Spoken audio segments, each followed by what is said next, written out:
War, prison, refugee, airport, passport, stuck. The following is a riveting true story that's still happening right now.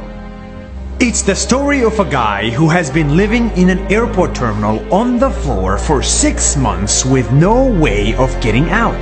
The first question on your mind is, how did someone end up like that? For that, I have to introduce you to the man himself. Hi, my name is Hassan.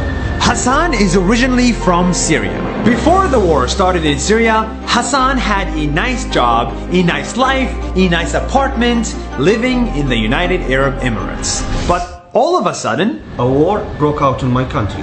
he was called to join the Syrian army, but he refused. I didn't want to kill my people or innocent ones. So he stayed in the United Arab Emirates, working, making money, and living a nice life until his passport expired. Syria refused to renew his passport. He got stuck in the UAE, he lost his job, overextended his stay, and ended up in a detention camp. I became a refugee in jail overnight. For this old marketing executive, life changed 180 degrees. After a complicated legal process, he found himself at the Malaysian airport with no valid passport, so he couldn't enter the country or leave it. He left the plane, walked to the terminal, and stayed there in limbo.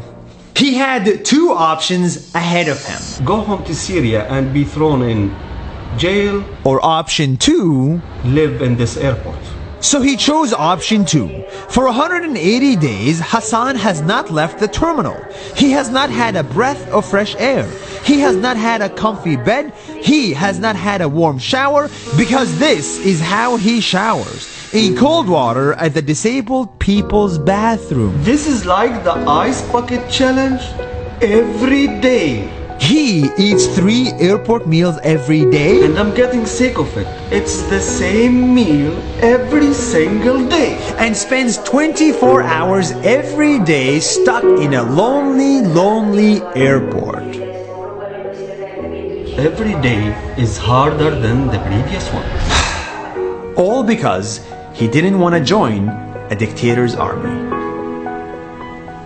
Meet my forest. This is the only forest, the only tree I have. We go to airports and we can't wait to leave. But this guy has been living in one for 6 months. And to get him out of this jail, he has only one option. And no, it's not marriage, even though a lot of people offered to marry him. But I said no. His one option to leave the airport is Canada. a group of Canadian volunteers are right now trying to get him a refugee status in Canada. God, I love Canada. They found him a sponsor, they found him a job, and they filed a form for him. And the first phase of this application, I got approved. and now all he needs is to wait for the second approval to get to Canada, which should arrive anytime. In 26 months. 26 months of waiting is his only option right now. That's his only option. And our only option is to tell the world that this guy exists.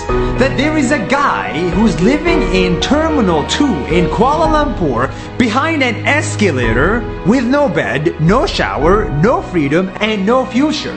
This is just a story of one person out of millions who had to suffer because they didn't want to be part of a war they didn't believe in.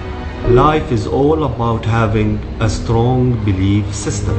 This guy missed his father's funeral and his brother's marriage. It's high